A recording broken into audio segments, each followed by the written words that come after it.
There is a saying that often does get mentioned in sports, from Einstein. The definition of insanity is doing the same thing over and over again, and being surprised when the result is the same over and over again. For 14 years, the Buffalo Sabres were the epitome of this.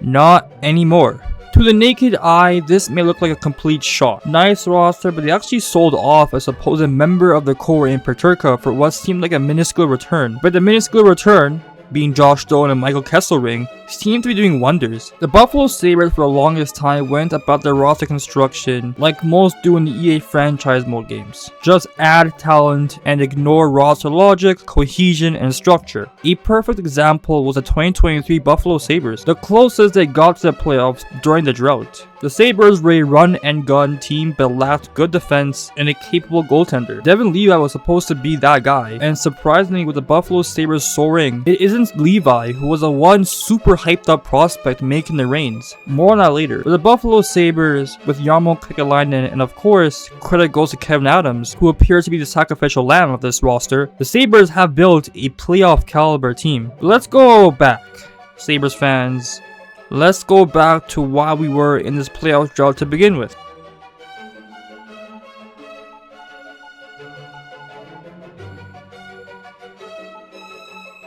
Up 3-2 in the series and you blow it. Sucks, but with the core you have, all decently young, if not entering their primes, and Vanek, Drew Stafford, Derek Roy, future captain Derek Pominville, and emerging youngsters like Tyler Myers and Tyler Ennis. You can only imagine the future. And of course, when you have the reigning Vezina winner Ryan Miller to boot, one can only imagine what could happen with this team. The Sabres around this time are bought from the grips of chaos of ownership as the Pegula family have purchased the Sabres for a lump sum of change, and in their opening press conference state the Sabres' reason for existence is to win a Stanley Cup. What was the reason for them before? I have no idea. Anyways, with stability for now and some fresh cash coming in, it's time for Buffalo to add. First is inking Drew Stafford to a 4x4 contract. A fair deal. He is one of the core guys remaining, so inking him to 4 years is a good bet. Then a really good trade for Buffalo, taking on the contract of Robin Regehr and Coda Leak and taking on a second round pick for Paul Byron and Chris Butler.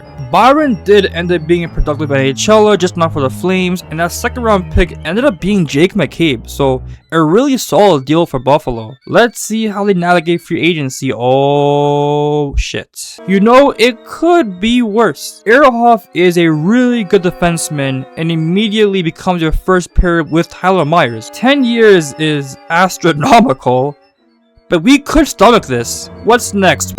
Look, Villaleno killed us in the playoffs and had a really good year with 53 points. Sure, that does not mean he's going to be good for us. 6 years at $4.5 million for a bottom sixer who isn't all that good defensively and had probably a fluky playoff run. And did you really need another winger? Center was a big need here. Pegula, not a great start. The Sabres actually start the year off at 10-5 with Vanek and Pominville leading the way with both over a point a game. And surprise rookie Jonas Enroth with a 5-0 record and a .956 save percentage. While Miller, for his standards, was rather pedestrian with a 5-5 record and a .913 save percentage. The script is probably going to switch with Enroth going back to the backup role and Miller rebounding back to his starting role. But it is funny nonetheless.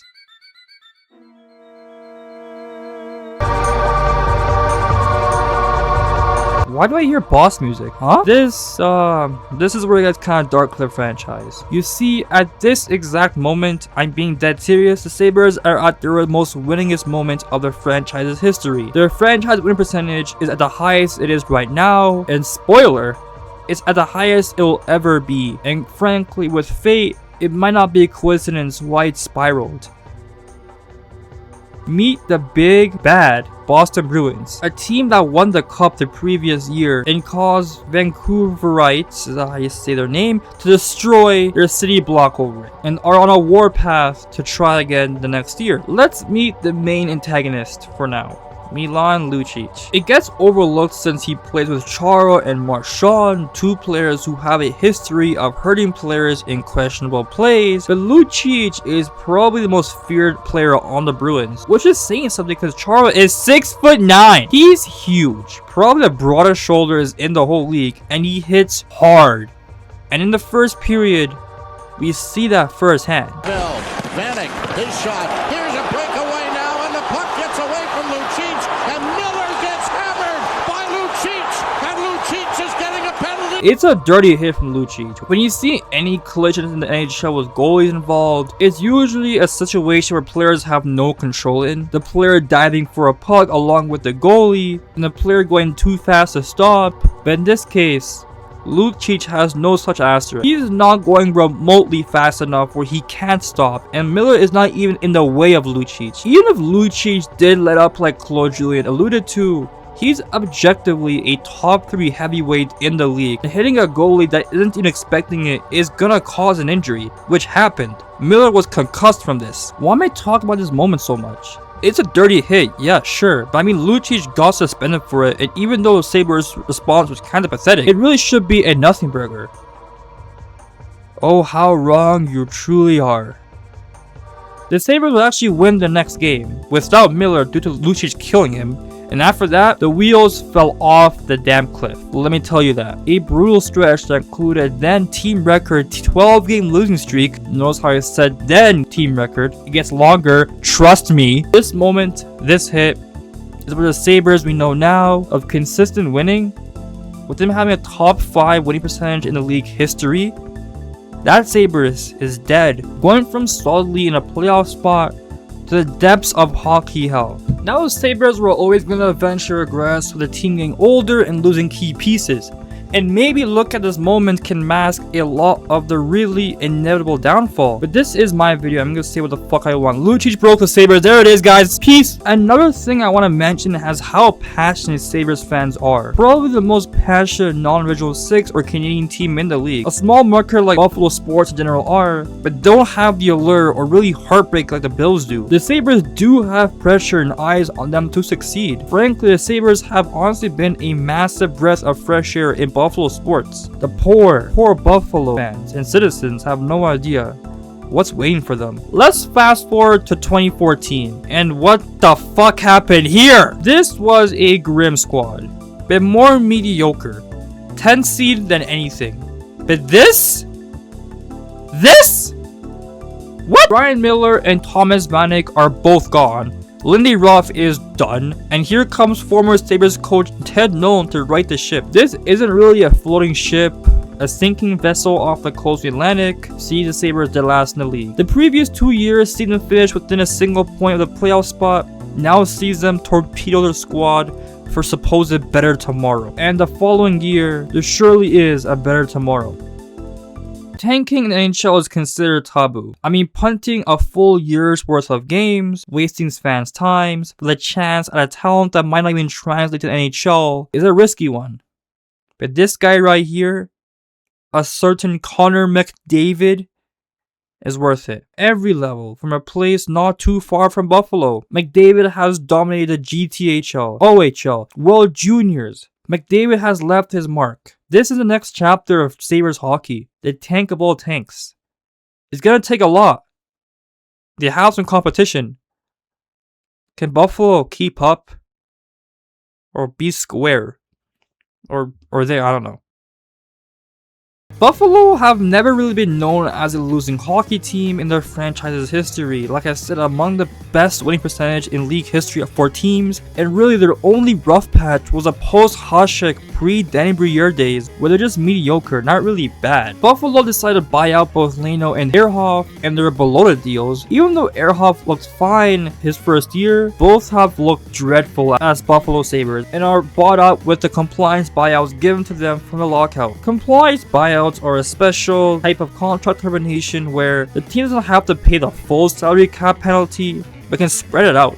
It's a cap saving measure and they get to punt the punishment down the road for a few years down the road. So for the almighty tank, it does suffice. Then the Sabres Add Matt Molson to a 5-year bloated deal and Brian Giunta to a 3-year deal. This doesn't fit the tank, but you need to reach a cap floor somehow and have some NHLers, so an 18-year-old Sam Reinhart doesn't have to be rushed to the NHL and playing this fucking mess. Man, reading the Buffalo Sabres opening night roster, there are some names here. Andre Benoit, Torrey Mitchell, a young Nick Delorier, Mike freaking Weber, and starting in net, Jonas Enroth, Zemzis Girgensons, I'm not doing this thing again, who this year was an all-star, would be the only Sabre to beat Bobrovsky at the power play going from Cam Atkinson and stand as a game winner for opening night.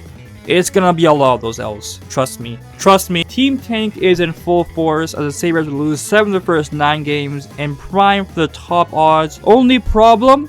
No matter what goalie is short out there, and trust me, the Sabres are leaving their goalies to die, as in their next game against the Hawks, they allowed 47 shots in a 6-2 loss at the hands of the prime dynasty Chicago Blackhawks. Girgensons scored again, but their goalies might be the only bright spot on this team, as the defense is quite a sight to behold. It is hilarious watching this team, man, while also having quite possibly the worst offensive possession numbers in 21st century. The first start of Michael Neuvir's Buffalo Sabres career doesn't fare much better as they allow 44 shots this time and only muster up a measly 12 as they lose 5-1 to Anaheim. McDavid. Drew Stafford is a point a game and Tyler Ennis has 2 goals. And other than Zemnis Girgensons, those are the only players on the team with more than 2 points. 4 goals in 3 games, the whole team.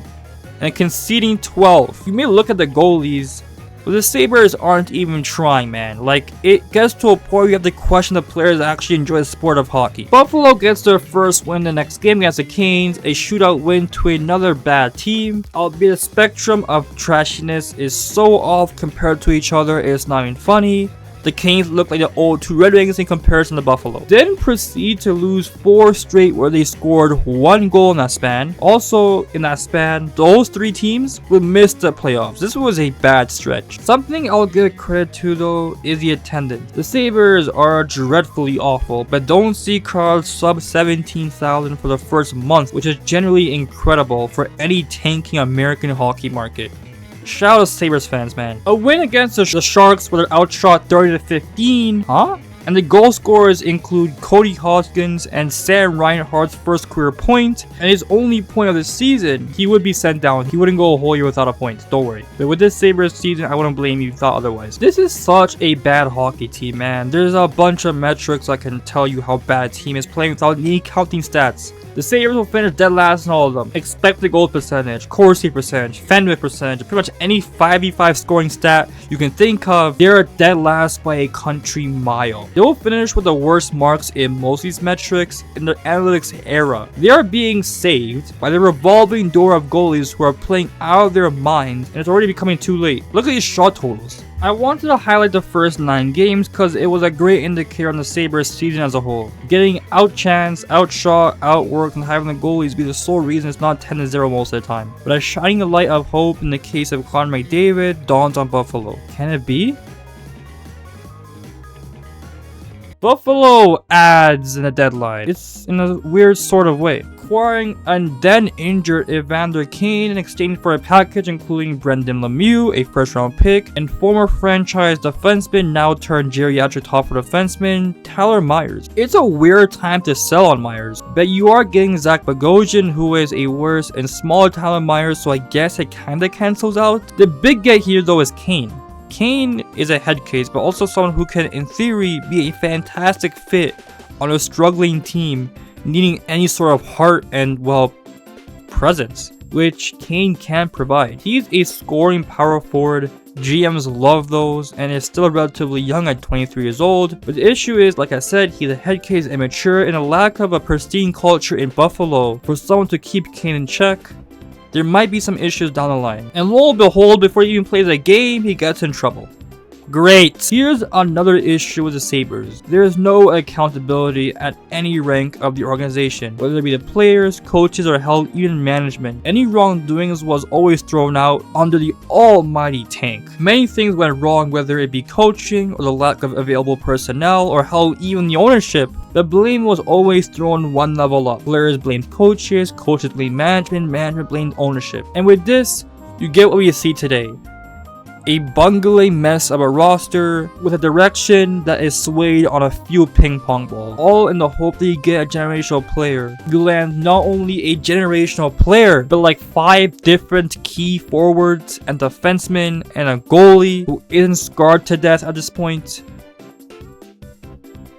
While we're here, Lottery Day, April 18th, 2015. It's a cloudy day in Buffalo with some sun here, almost fitting that the sun is nearly visible, with the cloud just barely covering it. A guy like McDavid is around and the sun is turning into an inferno, but the cloud is the chance that it might not go your way. The Sabres finished the season dead last and frankly were probably a top 3 worst team in the salary cap era. Their wins are saved by the fact that the 2015 season was one of the most parity-filled years for NHL teams in history. If not, this might have been the worst team in the cap era. But with these lottery rules, they guarantee themselves not only McDavid, but Eichel as well. Eichel, of course, being hailed as a franchise center himself. I feel like my earlier praise of McDavid gives the notion that Eichel is some poor consolation prize. He's probably the first overall pick in any draft since 2013, and you'd have to go back to 2007 to find even more competition. The numbers he put up as a college freshman look video game-like. Tack on the fact that he's a US product, and he's surely excited to be a Sabre. The confidence, the aura. But like he's been told so many times ad nauseum, he's not McDavid. He's not McDavid. McDavid will develop into the most skilled player in league history. But Eichel, I cannot stress this enough, is a great consolation prize. Deputy Commissioner Bill Daly is here, and the draft goes as expected. No real risers. Then we have the top 4. The Coyotes, Oilers, Sabres, and Leafs.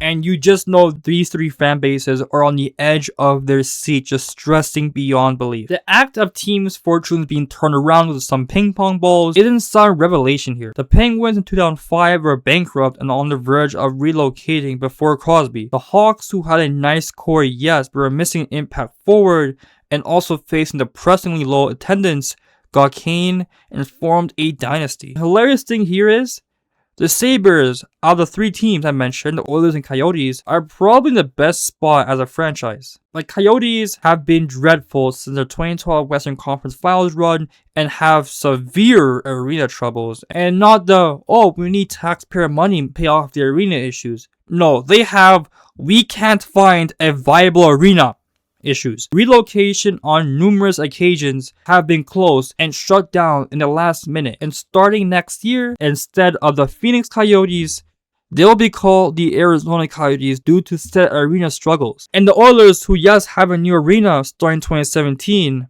have just that. They haven't made the playoffs in 9 years. The best players are all party boys. They can't draft within the first round. They are dreadful drafting after the first round. They just finished a run of 3 straight for number 1 overall picks, and yet are still in this position because their upper brass makes the Sabres management look like the goddamn 90s Red Wings in comparison. The Sabres are just your regular bad team. No arena issues.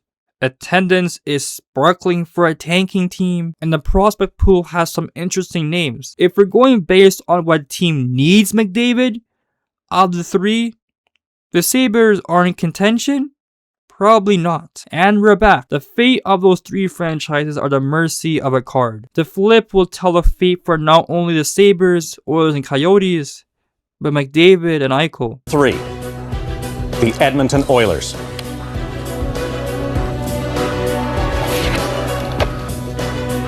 And we have a winner. The first overall pick in the 2015 NHL draft belongs to the Edmonton Oilers. The Sabres lose out. Tim Murray immediately releases a presser talking about how bad he feels and how he feels sorry for his fans, which is a weird thing to say considering it's not like the Sabres aren't getting a good player in Eichel. Imagine how he feels. They're just shitting on him, poor guy. But the issue isn't losing out on McDavid. It's the aftermath. As good as Eichel is gonna be, he isn't gonna carry a roster out of the depths of hell the Sabres are in. They were banking on McDavid being that guy, and he will be that guy, but they miss out on him, and for that, we must travel again.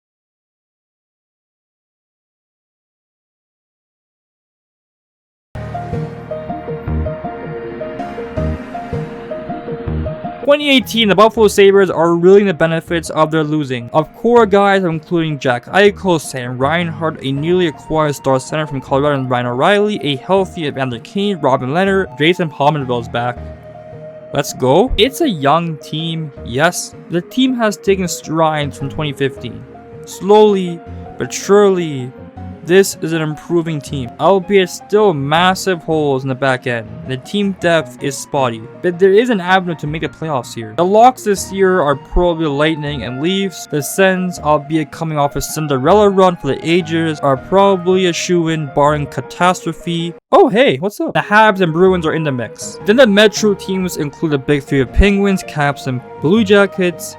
But there is a wildcard spot here for Buffalo. If Buffalo can stem the tides, they can catch fire. They're a young team, so endurance during the season shouldn't be an issue, and the booming potential they have, who knows? Opening night for Buffalo against the Montreal Canadiens. The Sabres and Habs bombard each other with 45 and 40 shots respectively.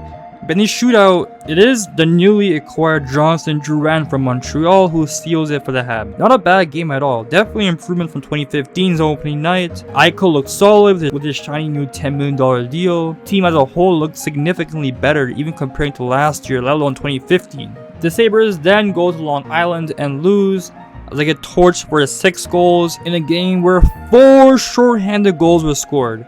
The first time in NHL history in 18 years. Similar story in New Jersey where they lose 6-2, a breakout game for the rookie Jesper Bratt, who poached 2 goals and assists. Then 2 more losses on a California road trip against the Sharks, Ducks, and Kings. 2 goals scored in each game and the record is 0-4-1. Their problem? They haven't scored more than 3 goals in a game all season. What was supposed to be a strength, the youth scoring hasn't translated at all. Funnily enough, it's Jason Pominville who's leading the team in points with 7 and a team high +2. But players like Sam Reinhart, who is pointless and a woeful -8, and Ryan O'Reilly, who only has 1 point. What to make a rebuild that to this point has clearly stagnated? The hope was this would at least show some promise. To be fair, the crown jewel of the tank, Eichel, has shown he has been far and away the best player on Buffalo and worth it to tank for. The conundrum being that management, of which has been let go, would improve, but we're still here, to the point of despair. When is it gonna end? The Sabres end October 3-7-2 with wins against the Ducks, a mid-team, the Bruins, a good team, and Detroit, a bad team. So a mix of everything. The lineup of Evander Kane, Jack Eichel, and Pominville are a point in game, but the rest of the team is a huck mess. Other than those 3 and O'Reilly, the leading goal scorer has 2 goals. The scope of existence for Buffalo since their bought from Pegula was to win a cup. 7 years later, they haven't even sniffed the playoffs. A win against Arizona in which Ryan O'Reilly scored 3 assists in a nice change of pace, although nearly blowing a 5-1 third period lead against a team that is currently 1-12-2 is well barely a win. A 5-1 drubbing at the hands of the Stars proves it. Robert Leonard's quote after the game is interesting. Leonard was replaced by Chad Johnson after allowing 3 goals on 7 shots. Johnson made 13 saves in relief, and he was quoted saying, "This is a life I choose. This happened to a lot of goalies," Leonard said. "We've just got to throw this out and go to the next game. This is a life I choose." For Buffalo fans who want to watch hockey, there are a lot of options. If they want to stick with the organization, they can always go to the AHL route and watch the Rochester Americans, who have consistently pumped out the young talent the Sabres have drafted, like Sam Reinhart, Linus Ullmark, Ristolainen, Jake McCabe, and more in the future. If they want to stick to the NHL, they can watch the Toronto Maple Leafs up north, or the Rangers and Isles and Devils not far off in the same state. The point I'm trying to make is that Buffalo fans choose this. The pain and suffering they've endured, Allah spiritually hearkening to the time of Christ, the sacrifice of eternal suffering in order to be free from pain. Now, I'm not trying to make the point that Sabres fans are willingly dying on the cross to watch the Buffalo Sabres try out this roster night in, night out like Jesus Christ did, but Sabres fans in Buffalo sports in general are beyond passionate. They'll take this suffering in order to enjoy the moments that'll come very soon. Right?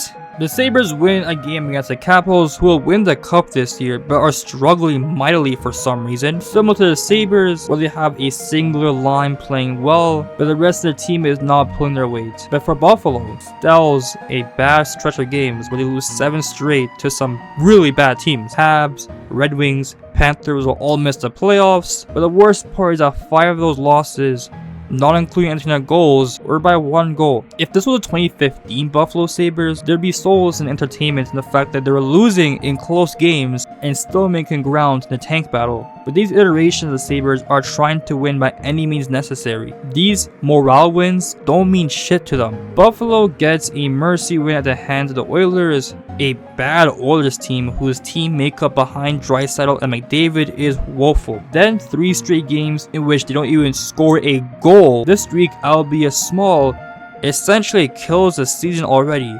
The Sabres are in a division/conference with teams in the same sphere as the Sabres. The Leafs are now contenders with Marner and Matthews and Nylander. The Coyotes, albeit worse right now, will end the year on a much more positive note. And the Oilers, well, they have McDavid, and they made the playoffs the previous year. The Sabres, among the tank for McDavid teams they were vying with, are now the worst of the worst. And being frank, unless we want to tank again, they're going to be stuck here for a while.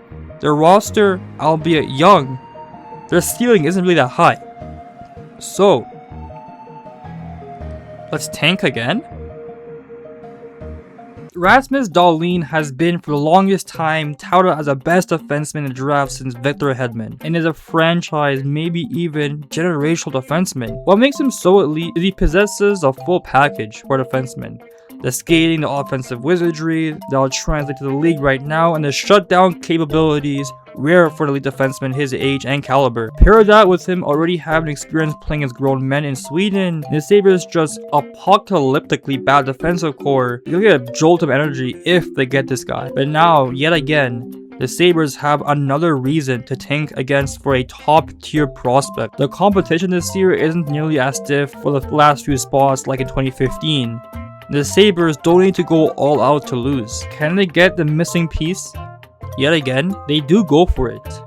Are they successful? At the end of the new year, the record is 10, 20, and 9. There really isn't the joy in watching this club try out its current whereabouts since the goal change. Of course, tank battle, albeit steep this year, isn't as competitive. So really, you can just try out your current lineup and assume fault. The Sabres lose 5 straight to open 2018. There just isn't really any recipe or cookbook that can mungle these expired ingredients into a meal. The Buffalo Sabres logo and its history is almost a direct indictment on the current outlook of this franchise. Hear me out. The original light blue charging Buffalo was the start of what was the most consistent, albeit playoff falter success of the franchise's history. A very popular logo and a color scheme to the point where they brought it back as a throwback numerous times due to fan demand. But that change was somewhat needed, and thus came the black go-heads. I love this logo. Man, the color scheme, it just screams 90s goofy logo that corporations and teams are too scared to do today. Ironically enough, the bold and funky logo brought upon the Sabres' most successful era in the playoffs in its franchise's history, with a cup appearance in multiple conference finals trips. But after the Reebok era jerseys and a brief introduction to the Buffalo Slug, the Sabres decided to go back to the charging Buffalo. But they took out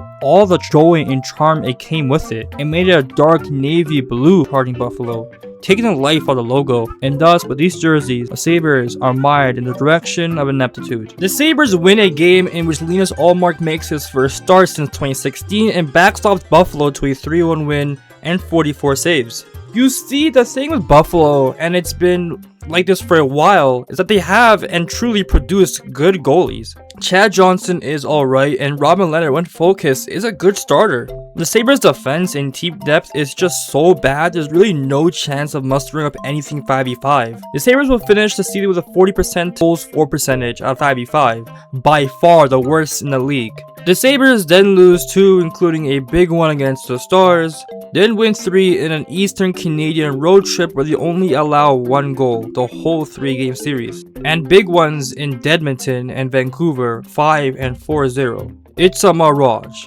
Everything about the season is a mirage. This is around the part of the season where you start trading players, and the prime example The one that was brought in during the last tank attempt is Evander Kane. For all the excitement that he brought on to this team, the off-ice turmoil is just too much, and it wasn't worth it for a team that needed Kane to be a leader for the youngsters, and he hasn't been that at all. Not even close. But here's the thing with Kane. He is a fine second liner, if not fringe first liner, that even with his character concerns, can be neutered in a sound locker room environment. First off, Kane was being asked to do way too much in Buffalo, and second, the locker room in Buffalo is in disarray, with Ryan O'Reilly later admitting after the season he's lost his love for hockey, among other things. So yes, Kane can be at fault for his character concerns, but the environment he's in right now is not really helping cases at all. This is not defending Kane, who at this point has now been a cancer on 2 different teams, and will continue to be one later on in his career. But Buffalo traded real assets for this guy, and you'd think they'd actually do their due diligence on him, right? Kane would be dealt off to San Jose for a rather middling return relative to the price paid for him. And watch as Kane has started flourishing in his role in San Jose just after being traded. Ah, deja vu. The Sabres though must march on and cause the Senators are really making what was once a one-team tank battle really close. They got their own issues to deal with. 31st, the first team ever to finish in that position in NHL history. Oh hey Vegas. The draft lottery is a little different this time, as the top or bottom team isn't necessarily guaranteed a top 2 pick like in 2015. And with a random chance of a team in the teens getting a top pick, the Sabres aren't fortunate to call a franchise player their rightful own just yet like in 2015. But the lottery, unlike in 2015, looks fondly on Buffalo, securing the first overall pick and selecting themselves a generational defenseman, a position of striking need in Rasmus Dahlin, along with what looked like a great prospect pool with the likes of him, standout World Junior star Casey Middlestat, Rasmus Dahlin, Linus Ullmark, Jake McCabe, and the 2-headed core Reinhard Eichel. The Sabres have a crop of youngsters with the right guidance that can make some serious noise. The Sabres step up and select. On behalf of our great fans in Western New York, the Buffalo Sabres are proud to select Frölunda defenseman Rasmus Dahlin.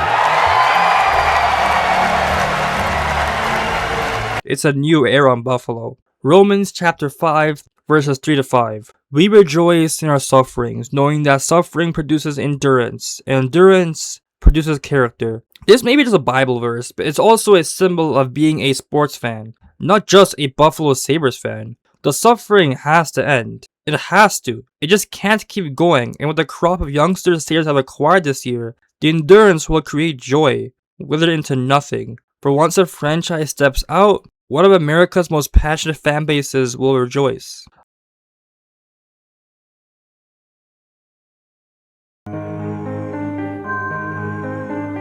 Chapter 3. This is where we find ourselves right now. The Sabres are a whole lot more different. For starters, they've brought back their once beloved light blue Charging Sabres jersey by very popular demand to be their full-time look, and that's just the start of it. Like Evander Kane, who was brought on to push a once struggling franchise to the brink of success, Ryan O'Reilly sees himself being traded to St. Louis for a bulk return that includes a young Tage Thompson.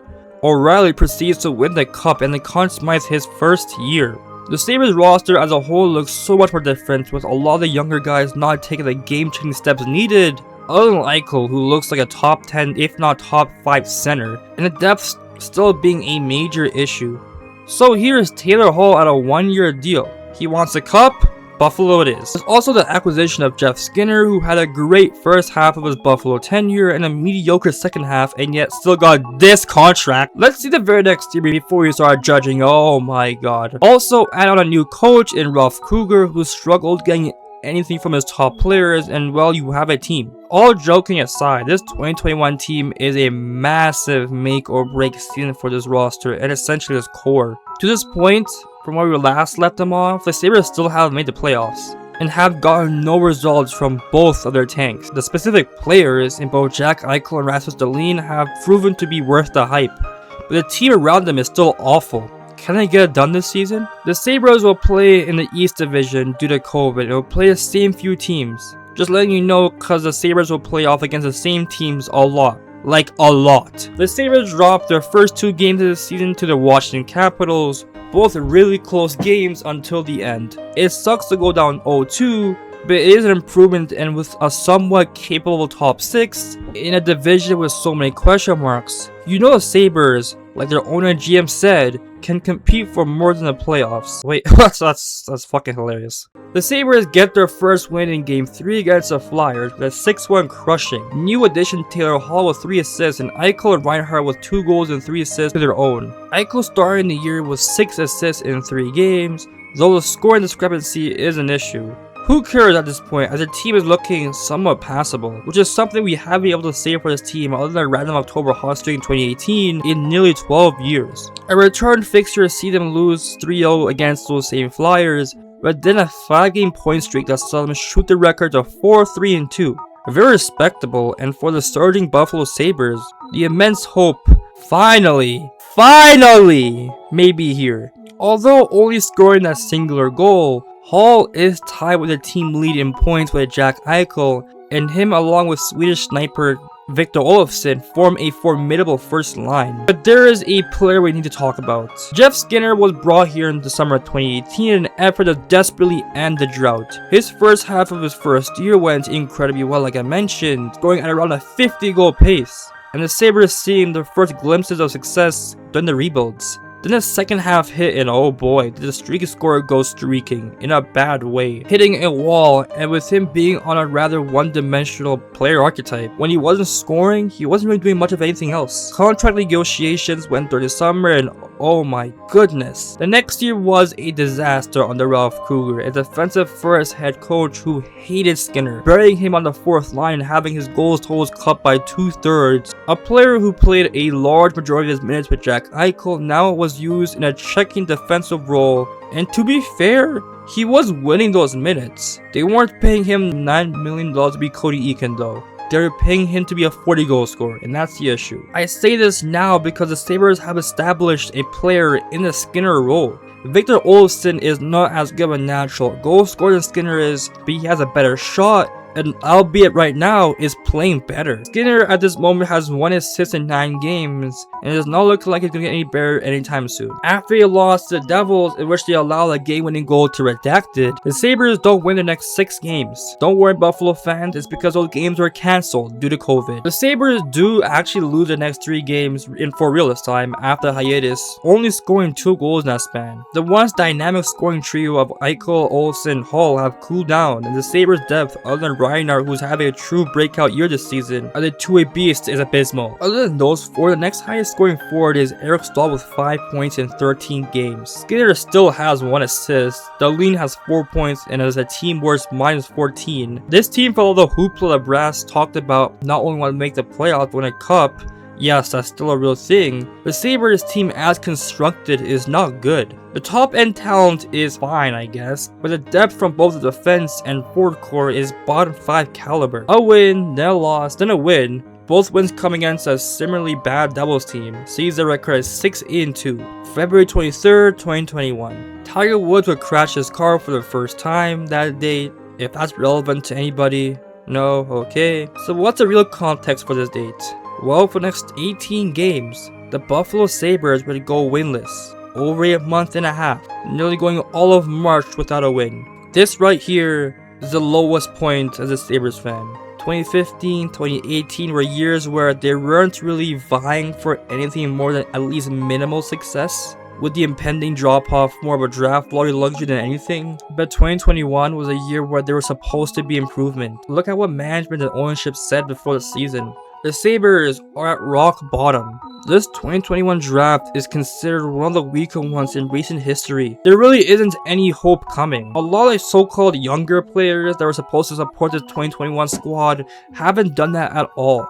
Dylan Cousins is still only 20, but the rest like Casey Middlestat, Tage Thompson, and Henry Yokiharu, who was acquired for Alex Nylander, haven't done anything this year. Add on to the fact that this Sabres depth will always be a question mark, with the barren wasteland of supposed veterans they have on their roster. Taylor Hall has 2 goals in 35 games. Their so-called prize free agent has less pucks in the back of the net than Colin Miller. Jack Eichel during the losing streak went out with a neck injury and be ruled out for the rest of the year. And if you think this saga is over, trust me, we're just getting started. Sam Reinhart seems to be the only capable NHLer on this roster, and his contract is conveniently ending. Wonderful. Let's see how that unfolds. And like in 2015, the goalies are once again fighting for their ever-loving life. And like Reinhart, Linus Ullmark's contract also is ending. Great! Great! Like in 2015 and 2018, now's a great time to fast track to the end of the season. The ever-loving suffering of this team take a mind break for now as we highlight the putrid mess that happened this year. The Sabres have moved off from Taylor Hall in exchange for a measly second-round pick, among other things. Same with Brandon Montour going to Florida for a third-round pick, 2 years after trading a first for him. Now this is a start of another rebuild. It shouldn't in theory, but it's Buffalo, what do you expect? The Sabres still have a nucleus, and with Ralph Kruger being fired during the 18-gamer for a coach more acclimated with a rebuild, Donald Granato, and his work with the US NDTTB program. The Sabres still, and I know the quote by Einstein, but the Sabres can still salvage this. Spoiler, they won't. In the summer, the Sabres would go full inferno on this team for a seemingly little rational reason other than the theory of this team being quote-unquote what it is. When reality, and with hindsight, there was actually still a lot that could be saved from this team. First off, the Sabres and Eichel were nearing Cuban Missile Crisis levels of tension.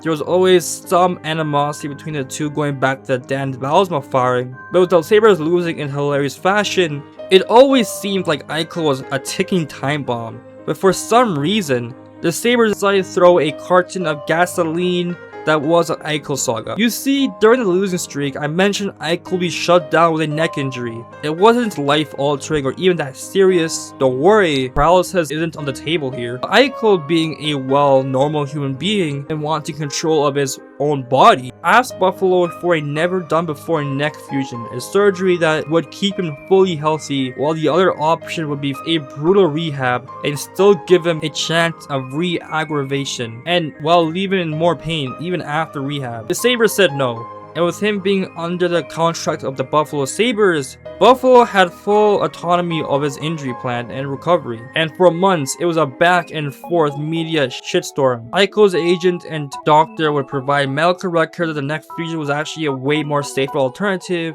while Buffalo was like nah, and this saga went forever. And this was probably the straw that broke the camel's back. Eichel, to this very moment, has demanded a trade and has made it very clear. His exit interview essentially guaranteeing it. The Sabres and their tank of their lives effort in 2015 are now headed for divorce. And the Sabres would take their sweet time getting this done, taking the whole summer off to decide if they should convey to Eichel or while just keep in Buffalo. And all while the Sabres were taking this Eichel trade demand as a message to start the third rebuild of the Sabres playoff drought. If it's relevant, the Sabres got the first overall pick again, but it's not a strong draft class, and Owen Power is cool, but he is just a decent defenseman, not franchise altering, not even a guaranteed first pair like Dahlin was. Then comes a fire sale. Rasmus Dahlin for a really good return. Flyers, are you okay? Then Sam Reinhart to Florida for a first-round pick. Yeah, that didn't work out. Letting Linus Ullmark go in free agency to Boston without making him available in the trade deadline was a decision. Surely that won't come back to bite you in the ass as he becomes a Vezina winner just 2 years later. The Sabres are a bungling mess, and now Eichel has failed his physical and is stripped of his captaincy. He's still on the team, which is the more shocking part. This Eichel saga has and will be continuing for another 5 months, until he is finally moved off for a return of mere pittance to his mere worth. Alex Tuch, Peyton Krebs, and a first-round pick that has actually become decent because Vegas just decided to die in the late season collapse. But the return for what was a crown jewel of the rebuild, of the first rebuild, what was supposed to be the headliner for the second rebuild, is now the start of the third rebuild. How fitting is that?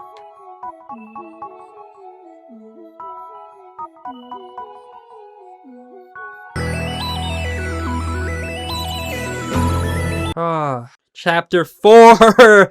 We're still here! Yes! October 2024. Now this rebuild, this one, please God, let it work. Number one thing here is the progression from Dahlin has turned his play into Norris caliber. When we last left off, this man was a literal giraffe. Couldn't do much of anything and just looked lost on skates. Now all of a sudden, he's a 40-goal, 90-point #1 center. The Sabres have both their number one center and number one defenseman. Then you go down the lineup.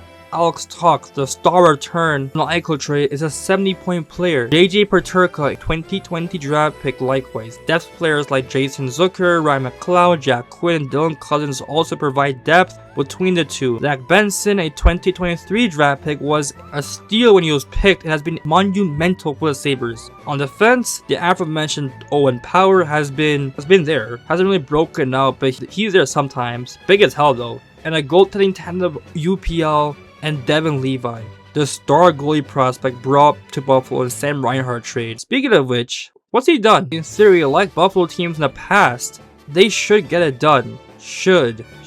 The Atlantic is wide open. The East as a whole has slots up for grabs. They're kind of stuck in the rebuilding purgatory with the Red Wings and Senators, so one of those teams are going to have to make it out eventually. The Sabres start their first 2 games of the season in Prague, Czechia, against the Devils, and they're not good. It's clear the issues that plagued this team the prior years, where they couldn't form a capable structure around this team to save their lives, are still here. It's also first year of the Lindy Ruff reunion, which means that everything is going to be under a microscope of whether it was a smart decision to hire him or not, and not a publicity stunt. The return to North America for the Sabres don't fare much better for Buffalo, as they drop their home opener to a third period natural hat trick to Anze Kopitar, and now are 0-3.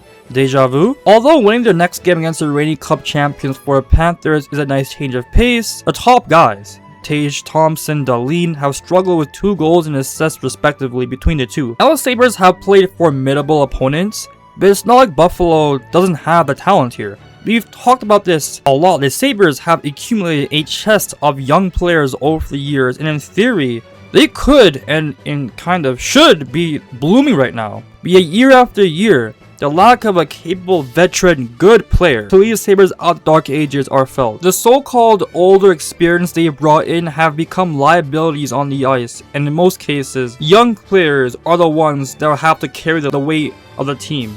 Take in Zach Benson, who's entering his 2nd year and only just turned 19. He's tasked with being not only a first-line player on this team, but a prominent member of both the power play and the PK. The Sabres can only add a Jason Zucker to shelter him, and it shows. Zucker is a good player, but you need like 3 more Zuckers to make a good team here. This team has stretches of great play, as they will get 4 points in the next 5 games, including 3 straight wins. A surprise starter UPL, a goalie who was kinda shown the door once Levi came back out of college, had a resurgence 2024 season, and it's looking like he continued the same this year. In the first 9 games after a decently slow start, Tage Thompson has caught fire with 7 goals in 9 games, far and away the leading goal scorer. Ryan McLeod, though, a controversial offseason trade acquisition that saw them let go of prize prospect Matt Savoie, has been a steady third-line center and gives the Sabres depth, which is a weakness for what's been forever. Alex Tuch and JJ Peterka both sit at a point a game, although Peterka is on fraud watch with a mind-boggling 36% shooting percentage.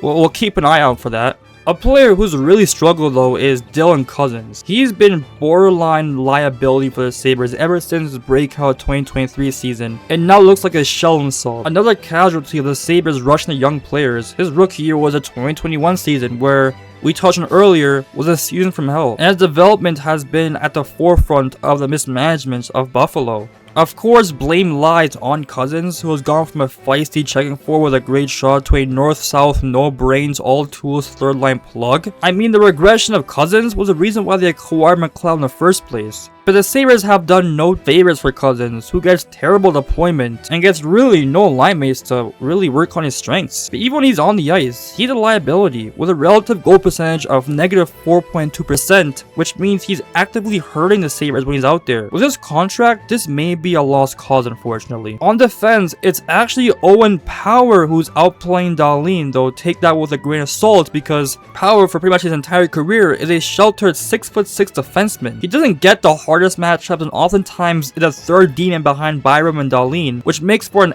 epic left-handed side depth chart. But it's counterintuitive when the right side is Matthias Samuelsson, Connor Clifton, and Jacob Bryson. You often see Byram or Dahlin shift to the right, but Power isn't defensively savvy enough to play the right side just yet. The Sabres are actually a net positive with Power off the ice, which doesn't mean much, but it's something to look at. Though Byram trade looks like a slam dunk. Casey Milstead is struggling in Colorado, and Byram at this point is the machine back there, leading the Sabres in pretty much every statistical category for Buffalo when it comes to offensive shifts, defensive shifts, every stat you can think of. It's Byram, which leaves out Dahlin.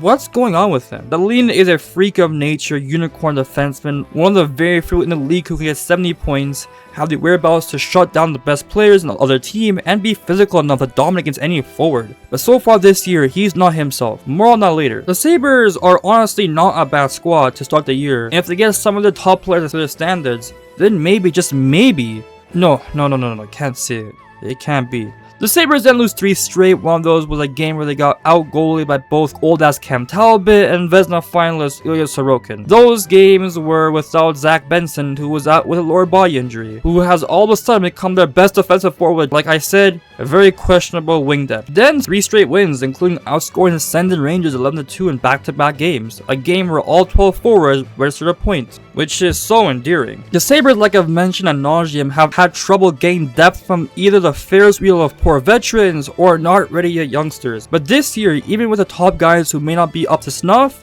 it's the guys like McLeod, Benson, Byram, and Tuck who are putting up the points and supplementing the likes of Dahlin and Tage Thompson. This is by far the best Sabres roster of the drought era, and even though the East is stacked this year, the Sabres have the youth to run and gun for all 82 games. The last team Lindy Ruff coached, the Devils, were in a similar predicament, where a young Devils team with oodles and oodles of talent couldn't get over the hump. Then all of a sudden, with a new blitzkrieg-like offense attack, set the league on fire. The Sabres have the opportunity for that this year. The Sabres have a great end to November where they sit at 11-9-1. An okay record, but a record that looks significantly better than it actually is. For starters, the team the Sabres are beating are no joke. Tack on the fact that the first time in franchise history, they swept the California road trip. A road trip that may not have the same fear factor it had once before in the mid-2010s, but it's still a tough task with a time zone difference, especially for the Eastern Conference team. They return home happy and with all the motivation in the world. At this point, the Sabres are actually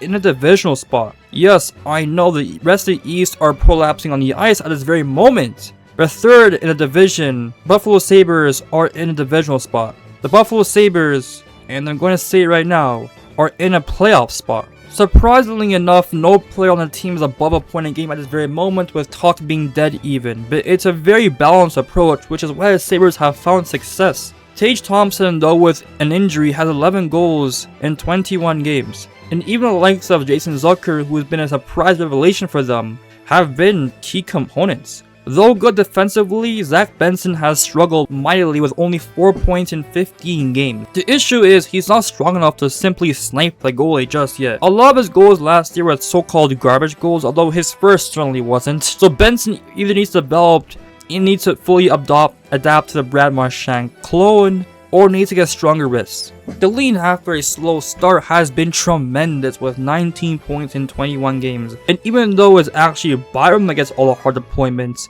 Dahlin is the engine back there, no debate. And as a net, Devin Levi has been a disappointment. When he came out of college, he was seen as the best goalie prospect from there since Ryan Miller back like 1999. Funnily enough, another Sabre. Every level he's played at the college level and international with Team Canada World Juniors, he's been spectacular.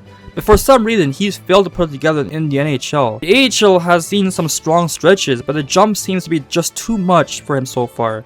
And with UPL boding quite well in his starts, like last year, it's Ukko-Pekka Luukkonen, nets to lose. November 26. Yes, we're doing this monologue again because yes, the Buffalo Sabres are not going to continue this run of form. Not by a long shot. The city of Buffalo has a proud history of resilience. The War of 1812 saw the port city burned to the ground by the British, among other things, but unlike many other trading ports, the county was largely rebuilt, in large part due to the persistent location of it being near the Erie Canal and the abundance of electricity of Niagara Falls. In lamest terms, the city of Buffalo, when burned to the ground and destroyed, was rebuilt relatively quickly and thrived to become what was at one point one of the most important cities in the northeastern Americas. And with that anecdote is such an oxymoron to the current stage of Buffalo's hockey right now. They rebuilt, and instead of following the cycle of resilience like their ancestors did, They half-assed it, took shortcuts, and overall were sloppy with the rebuilding efforts. Unfortunately, like the city, the team didn't have a gateway to success like the Niagara Falls water supply. So Buffalo was scrambling to fix the foundation of an already flawed floor plan. The Sabres would lose the next 3 games, admittedly to bad teams, and hop into a December 3rd matchup against a powerhouse Colorado Avalanche. An Avs team that, even though may not be as low as they will be the next year, are probably the second best team in the West this year, and all of a sudden, out of nowhere, the Sabres were up to a 4-goal lead in the first period, and the lone goal by Nathan MacKinnon to cut the lead down to 3 all but ensured the Sabres win. But unfortunately, Rasmus Dahlin goes down with a back injury. Their rock and anchor of the defense is out, but surely the Sabres hold on to a 3-goal third period lead, right? Oh my fucking god. Unfathomably, almost insanely, the Sabres blew that lead in regulation, mind you, and lose the game 5-4 and are on a 4-game losing streak like in 2021, 2015, and 2018.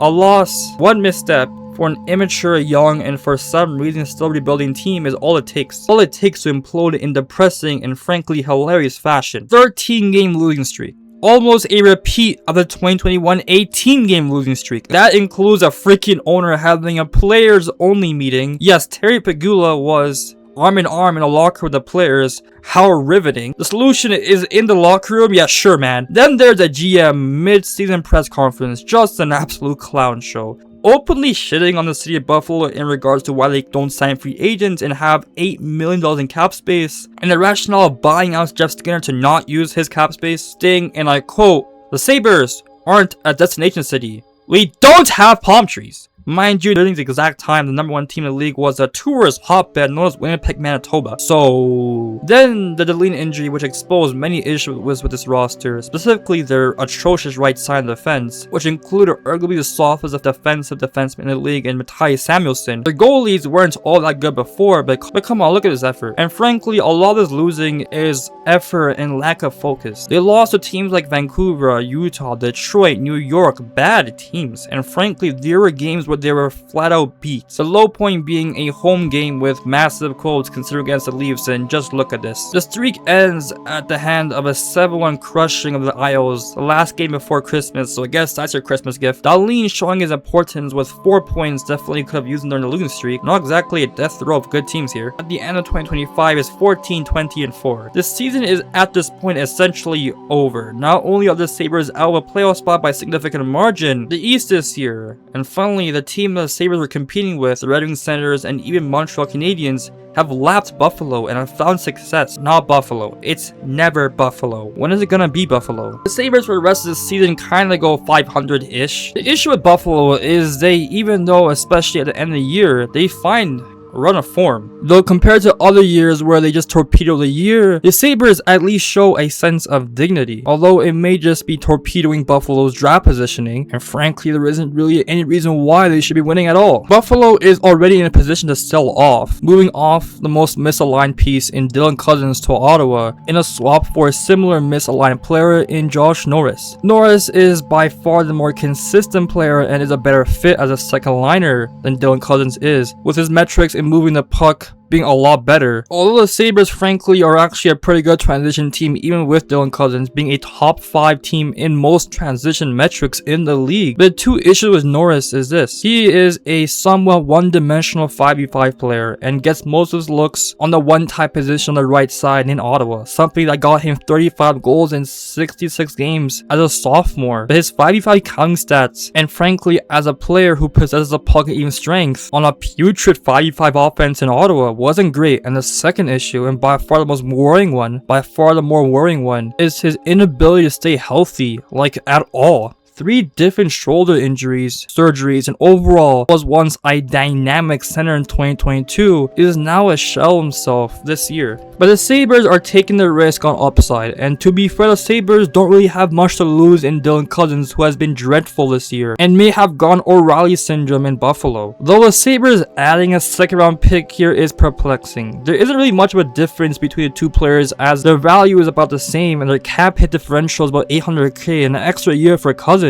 So the second round pick is questionable. Dylan Cousins then immediately turns around in Ottawa 16 points in 21 games and is a key part of a Sens squad that breaks their long playoff drought. Interesting. The Sabres would finish off this season off 31-36-6, a pretty mid record, but looks solid when you counter a 13-game losing streak randomly included in the middle of it. And that's what makes this season so much more depressing than the previous ones. There was an opportunity for growth here, but lack of maturity in the early season and overall incompetence once again did themselves in. When the games didn't matter, in the season the Sabres caught fire, but once again, it's too little, too late. The Sabres once again have to go back to the drawing board and figure out a solution. A solution that they've tried 13 years to fix, and 13 years have failed. The remedy and overall formula for success hasn't been found. The hatred of failure isn't there. Nothing in Buffalo has worked. Even this year is continuing on. The Sabres, which saw arguably its most talented roster, failed at their own hands. What gives? What can they do? What can be done? Tage Thompson had a good year, 44 goals, and overall was a nice bounce back from the previous year. Dahlin once again stood out with 68 points and a plus 11 on this team. Same with Alex Tuch with a plus 16 himself, Jesus. JJ Peterka with a breakout 68-point season, although most analytics point this year being an outlier, with a 55 all-night shooting percentage reaching record highs. That's probably not happening again. Jason Zucker, Ryan McLeod was a nice surprise, and the line of Cousins, Jack Quinn and Zach Benson were awful. So you learned that, right? But once again, it's a Buffalo Sabres season of misery. One of the most famous business acquisitions in history is the Google acquisition of YouTube for $1.65 billion in 2006. Even though YouTube had a platform that was certainly profitable, at the time, $1.6 billion seemed really steep. The idea of a video sharing platform being a mega giant to rationalize this cost seemed absurd, especially considering that A, YouTube had no sort of subscription service, and B, wasn't even the first video sharing platform out there. But overall, the foundation was there for a mega giant, and now today you hear me talk along with millions of people on this godforsaken platform, which is worth about $550 billion. So yeah, I think Google made out good. Why am I saying this? This is a Buffalo Sabres video. Well, the Sabres on the surface appear to be an awful team. It's Buffalo, they're always going to be bad. But as you look deeper, the Sabres stock may be gold right now. Buffalo actually finished boasting top 3 metrics in shooting percentage, on goal, which might indicate regression for some, but for others, it proves Buffalo has the talent on the team who can shoot and score at a high clip on both offense and defense. There are things to work on here, of course, specifically the Sabres structure of the team and how it's constructed. Along with Dylan Cousins, there's also players on this team that frankly don't really play winning hockey, but a blow up like 2012 and 2018, 2021 isn't needed here. The Sabres are a good team. The record be damned, the losing streak be damned. This is a solid team. How are they gonna get past this? The Sabres off-season had to tackle one mess though. JJ Peterka had a great season heading into his contract here, though like I've mentioned earlier, there are some aspects to his game. First, he's very one-dimensional, a great transition player but isn't great along the boards, largely plays along the perimeter, and isn't a dynamic enough offensive player to issue a contract that he wants, being in the $9 million range. And second, he had somewhat of a fluky year. His 55 shooting percentage was unsustainable to the tune of being arguably the best mark in the stats recorded era. This wasn't going to happen again. But the bigger issue is Peterka is not interested in signing a contract extension at all with Buffalo. Talks going nowhere, and with the off-season approaching, like in 2018 with O'Reilly and 2021 with Reinhart and Eichel, the Sabres have to let go of yet another piece. But this trade right here isn't the dread as those moves indicated. The Reinhart, Eichel, and O'Reilly trades for the most part were for futures, but the Sabres would acquire a top 4 D-man in Kesselring and analytical darling in Josh Doan from Utah. Both players who tackle weaknesses on the current Sabres, and even though Peterka's 70 points was going to be hard to replace, there's players down the lineup who could benefit from an elevator role. Josh Norris, when healthy, is a bang-bang 25-goal scorer even when injured. Jack Quinn did solid in a third-line second power play role, although the fit with him and Cousins was bad. Hell, he'll fare way better with McLeod or even Thompson if needed. And Dawn, who was masterful in his play in Utah, boasting expected goal percentage in top 5 league rankings, he could be a difference maker. Peterka's impact might be mitigated here. Tack on Kesselring, a tough plug-and-play fit D-man alongside power and on a much-needed right side. This trade was not bad at all. This is a different Buffalo team. In prior years, Paterka would have been traded for a first and a second and whatever, but them going for players who contribute right now, that signaled a change in philosophy. Buffalo wouldn't really do much over this offseason free agency. The most notable acquisition is the signing of Alex Lyon, who now joins 3 NHL caliber goalies in the Sabres system. Guess Devin Levi really isn't ready at all. Buffalo Sabres hockey, year 14 of the drought. This is it. This is the last year. Fail now, and a lot of the players, including Tage Thompson, Rasmus Dahlin, probably ask out and drives a nail in the coffin. Everything hinges on this season. I cannot overstate how important this year is. Everybody's essentially placing Buffalo as bottom feeders, not without merit of course. There is some truth to these rankings, but Buffalo has every reason to try and contend here. And they start 0-3, scoring 2 goals in that span. 2 of those teams were playoff teams. The Sabres were actually in most of these games. Tack on the fact that for the first time in the drought era, their analytics actually point to them being a very well-structured team. Just a teammate unlucky, as proven by the next game where they blow out the Sens 8-4. Hey, I made a video on this game. Oh, how young I was. They do lose Josh Norris for the foreseeable future with a lower body injury, but let's be honest, that's what's gonna happen eventually. 4 of the next 5 games are wins. Only Ottawa being a future playoff team, but Detroit at that time were among the best in the East. Oh, how the Yzerman has failed. And Toronto and Florida at the time were at least seen as playoff aspirations. 3 straight losses, but all of which were in overtime, so losses were at least mitigated. They actually go on a 7-game point streak, but then lose 4 in a row. That's essentially the story of this season so far. Stretches a great play, then a small collapse sends them tumbling down the hill. Overall, like the previous year, no statistical outliers so far. Buffalo currently sits 6-4. Funnily enough, that's the exact same record they were at 2021 when they embarked on their 18-game losing streak. Though not the same result, Buffalo doesn't exactly turn up in the next 10 games, going 4-5, including a 3-game losing streak to bad teams like the Flyers, Jets, and Flames. Buffalo are 11-14-4. Last in the Eastern Conference. This is a very competitive conference this year, so being last is not the absolute worst, but nonetheless, they are last. If Buffalo continues to run a form, another season with 85 points outside looking in is gonna happen. And wondering what went wrong this time. Tage Thompson, the lean probably asked out. Tuck is a UFA and he probably walks. Josh Doyle and Zach Benson up for new deals. The Sabres might be dead for good and not at their fault at all. Well, like Christ on the third day, Buffalo would too rise. And rise they would. Up to the left side of the ice, McLeod carries it in. Alex Tuck and Dahlin. Here's Tuck in front, scores! Sabres in overtime, salvage it in Edmonton, and they take 2 points from the Oilers. Tage Thompson, here's no, it doesn't really. Here's a quick shot, scores. That comes right in front of the net, and that is a big goal for Zach Benson. It's his first of the year. This one's going to count, and the Sabres are up 3-2 with yet another power play goal. Doing a good job getting out of their zone the last 3 times as well. Tuck for Austin. This could be a 2-on-1. Norris creates it back to Austin. What a beautiful goal! Dolan in the bump and comes over to support Thompson.